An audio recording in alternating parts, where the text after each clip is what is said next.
Hi, my name is Rachel and I have autism. I did not know I had autism till 2013 and I was 20. Like a lot of adults in today's world, they were not diagnosed at a young age. A lot of my friends are in their late 40s and 50s, and I am very fortunate and I'm very lucky that I was diagnosed before I left home. This is the video to tell you about my process of being diagnosed and how it is very important to have early intervention in schools and settings and for children to learn what autism is so it is recognised. So I was in college down in Devon and they basically just said there's patterns in my behaviour that are related to possibly autism. Now, I'd never heard of autism or knew anything about it, not a dicky. I mean, I knew about disabilities, the simple ones, but never ever heard of autism. My mum sat me down and we did a quiz online. Are you autistic?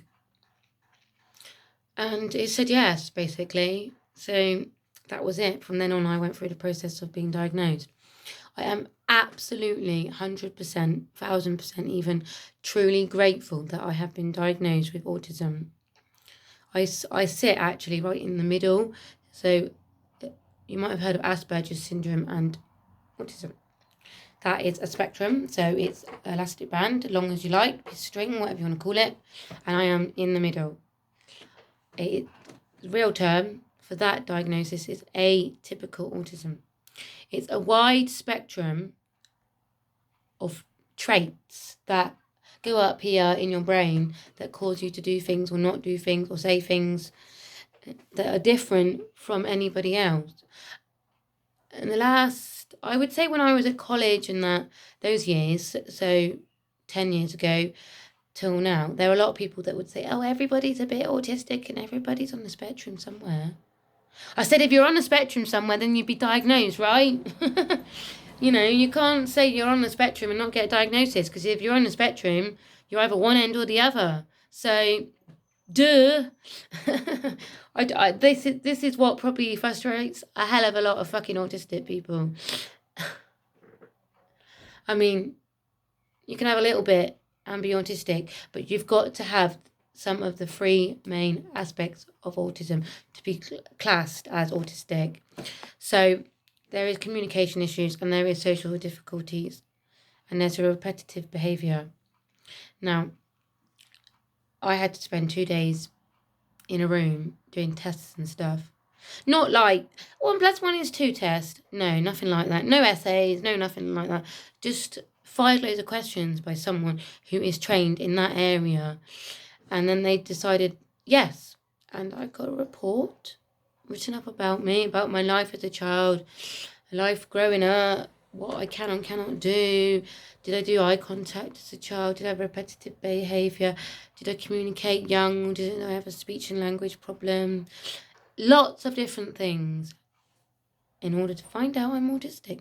You've probably heard of a few famous people that are autistic. There are quite a few out there now that are under uncovering that they're autistic. You know, there's a lot of documentaries on the telly.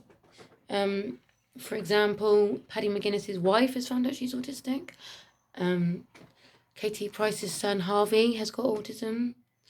And there's just so many now that are proud autistic people, proud to tell us that we are autistic.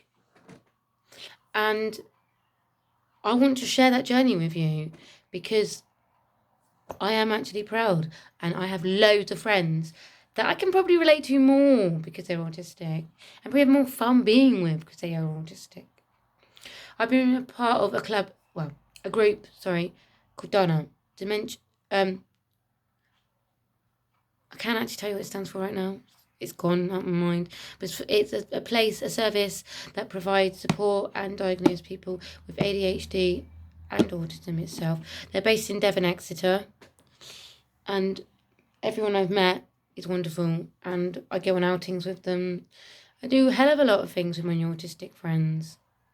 And achieved so much since I've met them.